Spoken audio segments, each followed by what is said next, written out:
You've made my life miserable. So, that's my main one. Yeah. Trust you got. Let's take a break here. Let's take a break here. All right, Kick we're that getting fun. way off topic. So You were talking about how much money you make. yes. You're bragging. What I was trying to say. Dadvertising.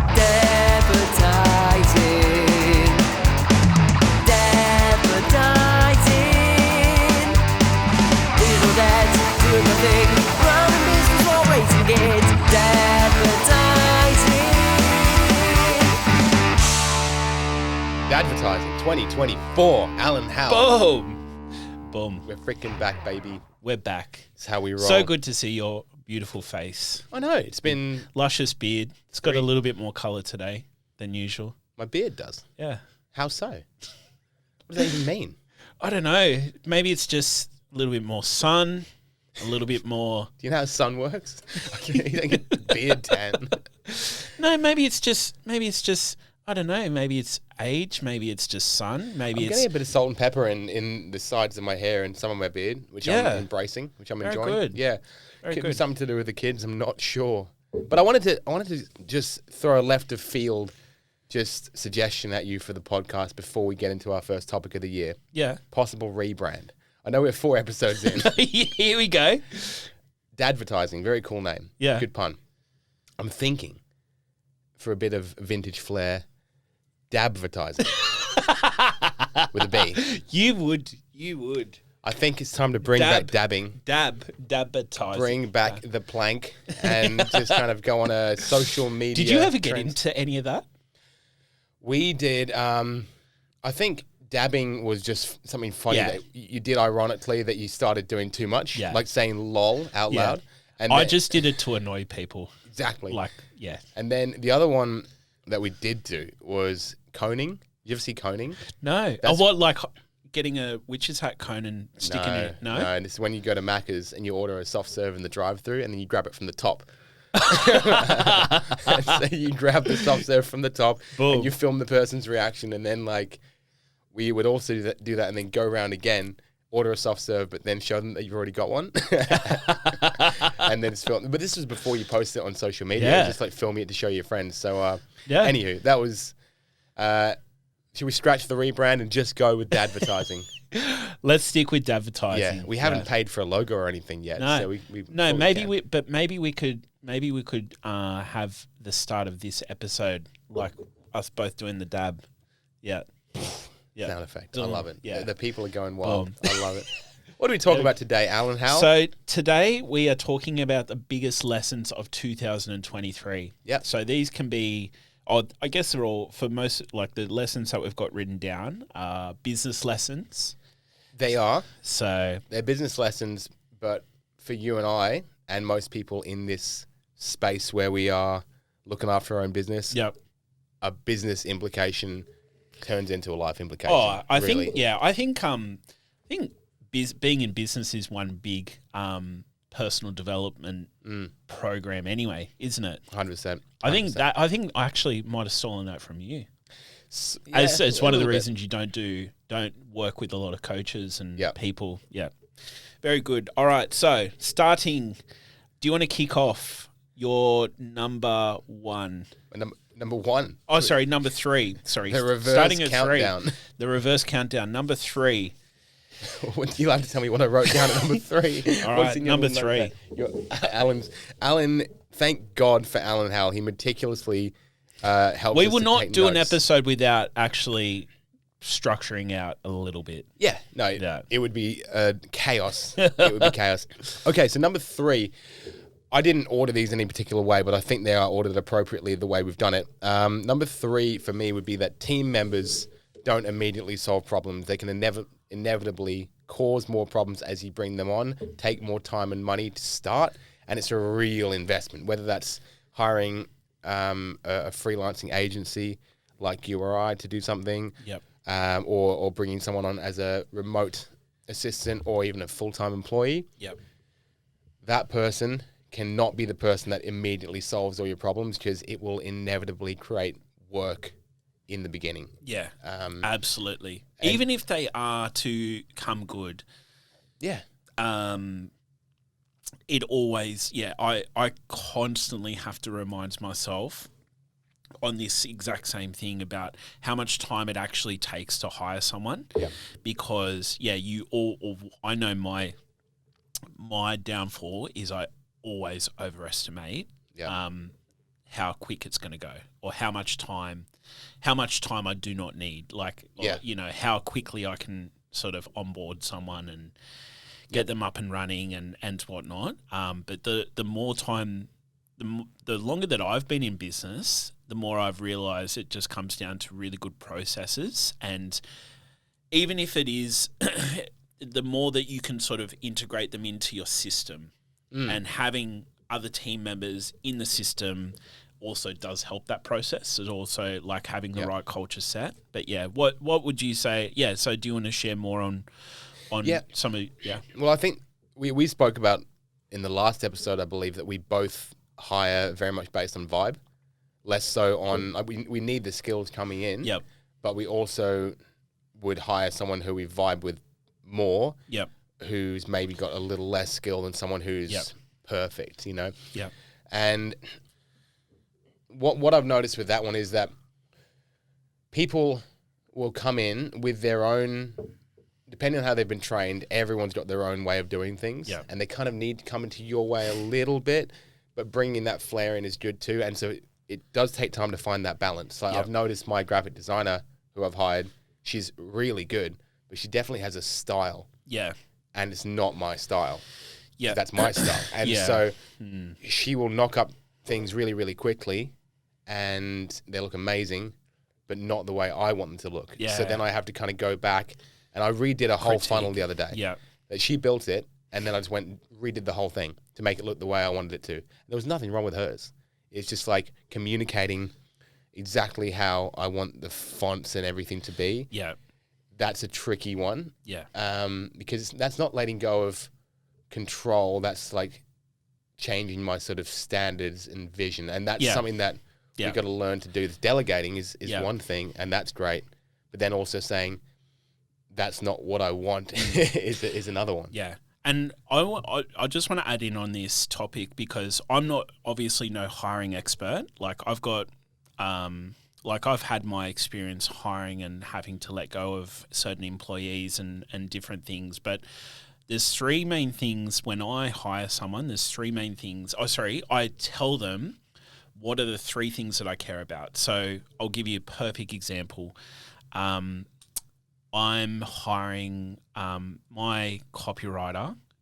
He's starting a new business, and so he's just left the business. I saw this on socials. Yeah. It sucks. He's such a good guy, and he's such a even you, I think you actually said these topics are the best that we've read that I've had. Oh right. Yeah, so that's him. Yeah, So now I've got a job ahead of me. Yeah. But when I hired him, there was three things that I said to him. These are the three things that I care about the most. Delivery, communication, and the last one is creative interpretation. Okay. If you nail those three things, you'll be successful, right? So coming back, delivery, if we have like a project, and it takes longer than the time that we've allocated, that's fine. But I need to that then falls into the second one, which is communication, and communication on how we can get to the delivery point that we need to without compromising quality or compromising, not just having someone just do something for sake of doing it, but doing it properly. So delivery, making sure that we're focused on the time, and making sure that all of that works. Communication, again, I don't actually and this rightfully or wrongfully, I don't actually have set times for our employees to start and finish. I trust that the work that we're allocated is approximately 8 hours a day. And because given at different times we will give and take, and I am super flexible as long as the first two come back, delivery and communication. Now, if you're delivering and you're communicating exactly where you're going to be or not be, like if you've got stuff on or you're going somewhere, if you're planning on being out on a particular day, don't just take the day off. You need to tell me, hey, I'm going to be working in the night, or I'm going to be doing this. I just need to know. I will 9 times out of 10 say, sweet, thank you for letting me know. And yes, that's fine. But very rarely have I ever had to say no. But I just need the first two. And then the second one, the last one, the third one is creative interpretation. Because if you care, creative interpretation, I see it as like, it's listening to what our clients want and creatively interpreting it in a way that's going to best serve their message, best serve what they're doing. And I've found that focusing on those 3 things, or having those 3 things as a focus point, then allows you to really simplify the role. And then everything else is just like behavioral, like whether it is they've got a little bit of attitude, or, are they willing to take on feedback and all those other things. The rest sort of fall into line with your culture and things like that. Is that helpful? I think you are a hiring expert, Alan. No, definitely not. I also think we're trying to pack too much into this episode. Oh, yeah. I know. We've only gotten to point 1 of yours. Yeah, no, that's cool. So, but the lesson that comes out of that is, you'll learn to manage expectations on speed, and if you can prepare for and invest the time and money into that person, it'll pay you back in spades in a few months. 100%. For sure. Yeah. 2 for me. Second point that I learned. We'll go bout for bout. So, go ahead. So my number 3 was the numbers don't lie. So this is something that I think all business owners sort of run into at some stage. And I've ran into this multiple times, but I'm just always constantly reminded to track my numbers. So things like tracking not only how much ad spend we've got, how many calls I'm making, because I'm looking after our sales calls and things like that, how many conversions we're making, the conversion, or cost per ad spend to conversion, leads to conversion. Knowing those numbers is so crucial to making decisions, whether it is to bring on a new sales team, whether it is to do something, to make a change in the future, whether it's to understand whether your ads are working or not, and things like that. Not only that, but also when with my numbers, it's like cash flow, expenses, even to the degree where in 2024 we have hired a financial coach to help us just around forecasting and getting even better. But yeah, the numbers don't lie. Even though sometimes you want them to. Yeah, absolutely. Well, the thing is, you can feel good that you're making sales and things like that. Yeah. But one of the things I had to be reminded, and it was a nice gentle slap in the face at some stage this year, is that we're spending more than we're making. Oh, yeah. And it's so easy to do. And I wouldn't say that I'm not driving a Lambo. I'm still driving a Toyota Corolla. Your car sucks. Yeah. The paint's falling off from the front, and things like that. But whilst I feel like we're being conservative, there's still times where either, our expenses are outweighing what we're making and things like that. And it's being conscious of where you're at and making sure that even if you're not happy with all those things, that you're moving in the direction and you've got a plan in place, forecasting and those sorts of things. So that was my number 3. Isn't it nuts when you hear businesses like Amazon lost money every year for the first 10 years, that sort of thing? Yeah. I don't understand how that works. They must have investors or something that we don't have. Yeah. Because you always hear businesses we lose money every month.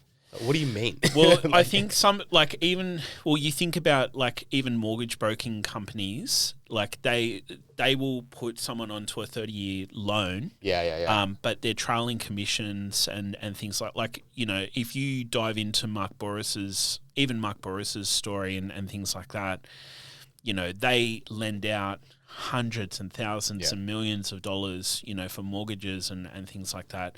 But it takes like the trailing commissions then pay them, in multiples later on. And so, it's just understanding where are those trigger points and what is your risk or like what is your debt appetite to be able to get further, before it starts to actually become profitable and that it's a solid plan that you've got. Debt appetite. Listen to this guy. We hired a financial coach. You'd never tell. You'd never tell. No one's ever heard the phrase debt appetite before, certainly not in this room. Number 2, my number 2 lesson. What got you to 50K months will not get you to 100K months. This is a lesson I learned this year, having done multiple months of the year in the space between those two numbers. Basically, I think that we were talking about this before. It felt like the business was easier a year ago when we had less clients, less team, obviously easier. Yep. But kind of growing faster. And then just it got to a point where just the offers we were making, the ads we were running, the service we were doing, it just wasn't working anymore. And I kind of realized this like 3 months ago. It's like we've put the whole year going into this direction, which got us from much smaller numbers to the biggest numbers we've done. And now, no matter what we do, it's just not cranking out to that next level. So now we've got to stop and revisit. But it actually took me, sort of being semi-forced to take like 2 weeks off over Christmas to realize that. Yeah. So I think the first 10K is like just talking to people. The first 50K is kind of like doing well with your first clients, getting referrals, client retention, figuring out how to get some more bigger upfront payments, that sort of thing, and then hiring a couple of team members to help you do it. And then the 100K ones, I haven't done it yet, but I can tell what we need to do, and it's just more consistent, replicatable offers. It's been, for me, it seems to be being less boutique and more systemized. Yeah. And then also, having the right people around you. Yeah. Which I say I don't have coaches and mentors, but I do. I just don't kind of have an official payment agreement with them. So as someone who has done the 100K months, what I will say is it does come down. It's probably it's more volume. There's so many, the old saying, there's a number of different ways to skin a cat, right? There are so many Apologies different... to the vegans listening to the podcast. I'm allergic to cat. A skinned cat would actually probably be better I could have a skinned cat in the house. No matter how it was done. Very good. As long as it was done painlessly, I could have a skinned cat. Yeah, painlessly. Or a shaved cat. Let's go shaved. But what I'm trying to get at here is that... Waxed. Poor cat. Yeah. It's not going to be happy, is it? We love cats. We love a good cat. Yeah. Kit Kat? No. Let's take a break here. Let's take a break here. All right. We're getting way off topic. So you were talking about how much money you make. Yes. You're bragging. What I was trying to say here is, honestly, there's so many different ways of doing it because the first time that I broke through, basically what I'm trying to get at is it can literally come down to, just the way that you package up things. For example, the way that I did my first 100K month was by taking 12 months of payments up front. Yeah. Is that a great thing? I don't actually, I did it for a little while. I don't do it anymore. Yeah. I have a different way of going about business and things like that. So there's very quick ways you can do it, but you also, pardon me, it doesn't necessarily mean that just more money, more problems. Yeah. Sometimes, the 100K, and so it's just working out, what's the best way to do this, because sometimes it does mean more team and things like that as well. And we were talking before and talking about, some of the things around scaling and all those other things as well. And you want to just find that peaceful way of still having your time, still having a great team, still offering an incredible service, but obviously still continuing to make profit. Yeah, and we have a whole episode coming up about to scale or not to scale, so that'd be a good one.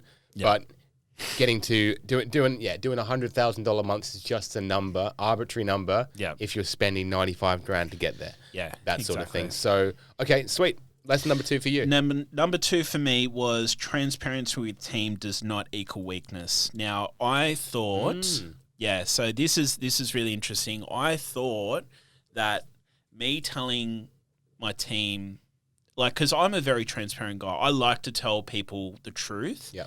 And I actually thought that there was a level of which there is, I will say there is a level of discrepancy that needs to happen. But the cool thing about, and this, it sort of comes at a right moment as well. So yesterday I put up a post about my buddy who's just left our company. And to hear him, it's not the first time, it's the first time someone's written it in that way. I have had staff members tell me how cool it is to work with us and everything else as well. But where I think that comes from is in the good times and the bad times, you don't oversell. Well, you even put it this way, in the bad times when either people aren't getting paid on, your staff, you can't pay your staff on time, or there's more work than people can handle, or, people, you just, you find a way, and I think communication is so key, and that communication with transparency about what's really happening, letting them in on what's happening and having them see exactly where you are, but also the vision of how we're going to get out of it. And don't treat, I think this always, I have never done this and never will, but regardless of whether someone's based in the Philippines, Australia, you never, ever, ever treat someone like a piece of shit. You are never above anyone,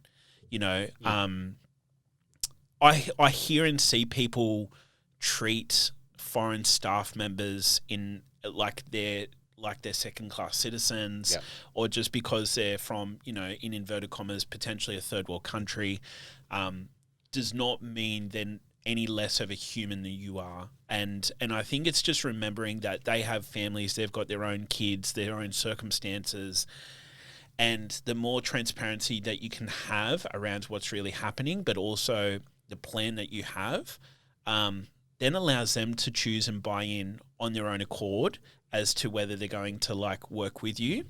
That's cool. And move forward as well. So that's cool. So I remember we had an episode on the last session where you mentioned that you did have a time when you had to tell your staff, I can't pay you this week, but I'm going to sort it out.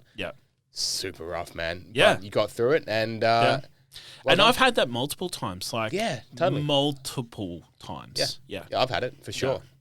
And I've taken money out of my personal bank account to fix people up. Totally.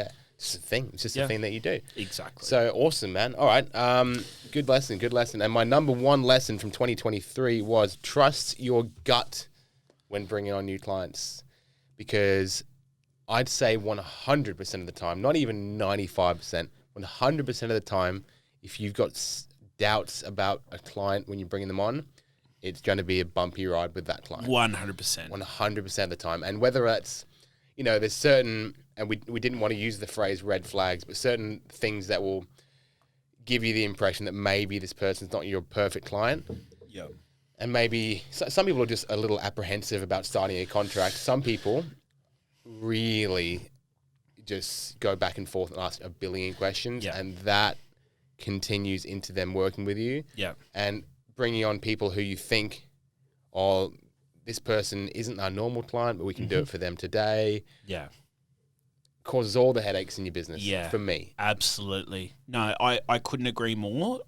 Just on this thing, the more that we go outside of our system, or the thing that we're great at, and the more that we make accommodations, exactly like you're talking about, it costs us more. We spend more time, energy, effort.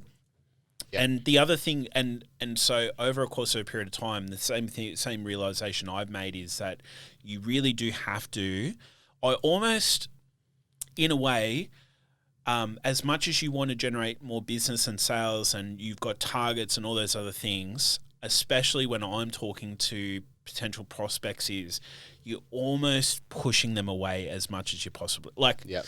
You're almost trying to disqualify them before you qualify them. Yeah. Is where I feel the perfect balance is, because as much as you want to bring someone on and, you know, offer your services and whatnot, it's a huge, like, above and beyond the transaction and the agreed service terms or whatever, like, there's a huge energy exchange.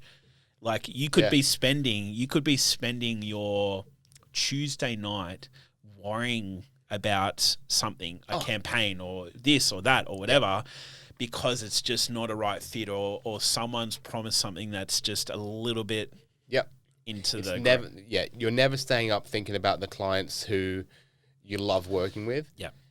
And if you are, it's because you truly want to be doing it and it's not stressing you out. If I'm staying up doing, you know, one of my favorite clients in the world, Miranda Marriott, you're not listening, Miranda, but we love you. I was up doing her funnel the other night, the one that we were talking about. I was up on ClickFunnels loving myself because I really hope she likes this. But then sometimes it's like sorting out some freaking GoDaddy domain hosting issue that we shouldn't be doing for someone because they're awkward, and that person shouldn't have come on in the first place. Yep. Yes, it was lovely that you paid your, you know, X amount of dollars up front on the phone because you were super keen, but far out, you've made my life miserable. So... that's my main one. Trust your gut. Alan, your number one lesson from 2023 in life and business. Drum roll. I've got a drum roll button, but I don't know which one it is. It's not that one. It was not that one. For me, it was back to basics. So, aka back on the tools. Yeah. So for those who do actually follow me around on socials and whatnot, you'll notice that I was here, there, and everywhere. And that was, I was actually noticing, for transparency purposes, it was actually client retention. Notice that my client retention dramatically increased the moment that I was back on the tools. Yeah, wow. And, you know, it's really interesting. We were talking and looking at, you know, when you think about what is the biggest and best dollar producing outcome that you can do, I actually found that for me, when I looked at this and reviewed my year, that filming, being there on location was the best, biggest dollar producing things, other than potentially sales. Amazing. Making direct sales. But talk about client retention, building up monthly recurring revenue, keeping clients on, all those other things. Well, I'll tell you why. As one of your clients, your videographers are amazing videographers, and I dare say some of them more professional than you with the way. Tell me more. Well, they've got more equipment than you do. They have a plan, and you're kind of just winging it. Yeah. But when I say winging it, you are adapting to the situation, and you are being creative, and almost like directing. More. Rather than just filming. Yeah. And so that's super duper helpful because we don't know video as well as you do and content. And so for you coming in, being on the tools, it feels like I can rock up to that session a little less prepared because you got my back to help me with it. And your other videographers, the content comes out awesome, but only if I do awesome when I'm filming it. Yeah, but also in fairness to them, they aren't a part of the initial conversations. Like from the sales point of view, they're not part of the reviews. Like they've only got what they're working with, and sometimes that's okay. Like sometimes, exactly like you said, sometimes people know what they're going to do, and it's literally just press record, get the teleprompter or whatever ready. Yeah. But yeah, you just want to have that balance in between. So how good, man! I'm enjoying being on the tools as well this year. I find that all of my clients who I've personally brought on, I've done the sales, I do most of the delivery. They're the easiest clients, and so we'll get into that in the scaling episode later on. Why the pros and cons of all that. But that's a good list, man. 3 Yeah. and 3. We've learnt our lessons. Biggest lessons of 2023. Yeah, and we're going to get into some more life and family stuff later on in the show as well. So really cool. Cool little Comment episode. your lessons. Comment your lessons below. Where do you comment on a podcast? On the YouTube? I think you can on Spotify, on YouTube, Spotify. I don't know. You can't comment on Spotify, can you? Maybe. You can leave reviews. Only positive ones. maybe. Only positive ones, please. Fuck off with your negative ones. Leave your negative feedback on a different podcast. Yes. Whichever. Pick any podcast. Yeah. But just not Alan or I's secondary podcast. Yeah. Awesome. Hell yeah, everyone. Thanks for being here. Awesome. Thank you for having us in your ear holes. And we'll see you next week. Catch you next week. Boom. Peace out.